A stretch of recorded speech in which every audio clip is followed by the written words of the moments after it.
Okay, let's just dive right into this. Welcome. Today we're unpacking a roadblock that, well, let's be honest, pretty much everyone faces, but nobody really wants to talk about. We're looking at how to completely dismantle the paralyzing fear of cold outreach and turn it into a highly profitable digital workflow. Seriously, if you've ever just sat there staring at a screen, completely frozen at the thought of hitting send to a high-value prospect, this explainer is built exactly for you. We're going to look at the research that totally re-engineers how we look at outreach, shifting us from that emotional hesitation straight into systematic execution. Let's get into it. So the source material has this absolutely brilliant quote. That anxiety sitting in your chest right now is actually a slow death in disguise, because comfort isn't safety. It's the graveyard of your potential. Wow, right? I mean, think about that heavy, tight feeling you get in your chest right before you pitch a new client.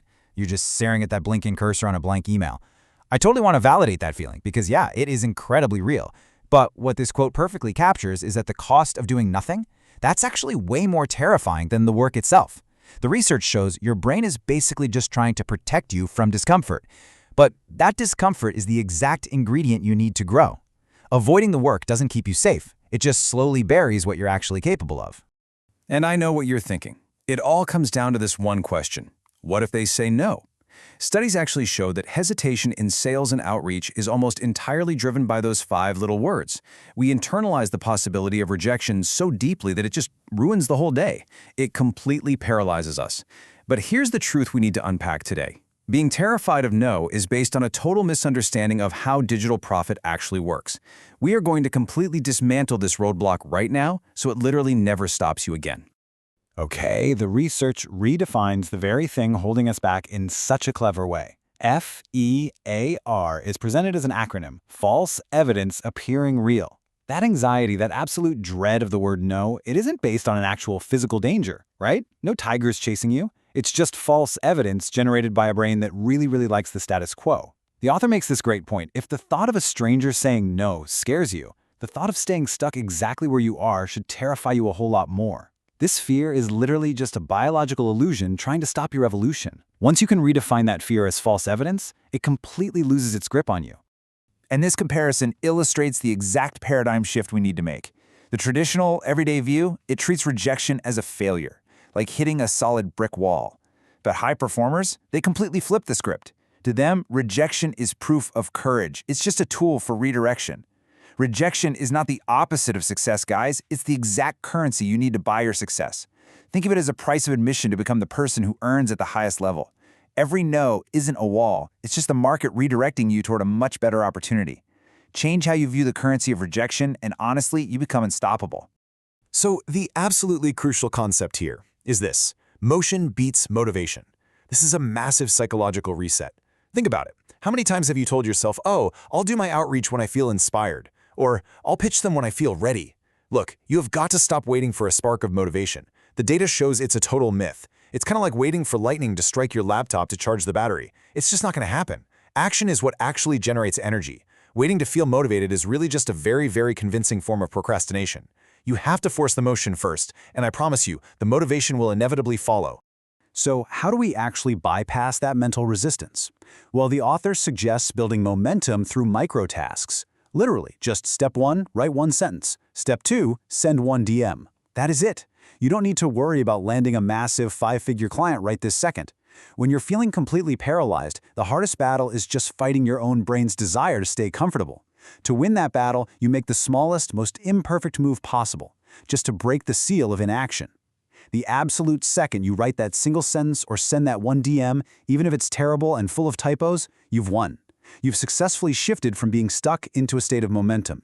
And doing these tiny microtasks creates a really profound psychological shift over time. The source material highlights something super interesting. True confidence isn't about getting external validation. It's actually about internal integrity. When you make private commitments to yourself, like, hey, I'm going to reach out to 5 people today, and you actually follow through, you systematically eliminate self-doubt. Why? Because you're replacing that doubt with a proven track record of self-reliance. Your brain starts to recognize you as someone who actually does what they say they're going to do.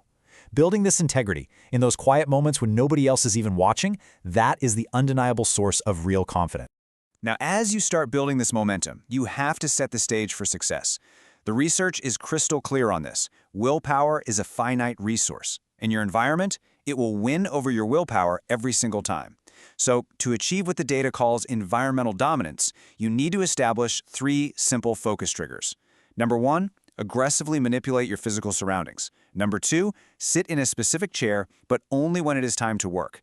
And number 3, put on your headphones. These 3 really simple physical actions act as a hardwired trigger. They literally trick your brain into instantly transitioning from a resting state right into deep work mode. Which brings us to the ultimate professional transformation discussed in our source material. We're looking at 2 very different professional archetypes here.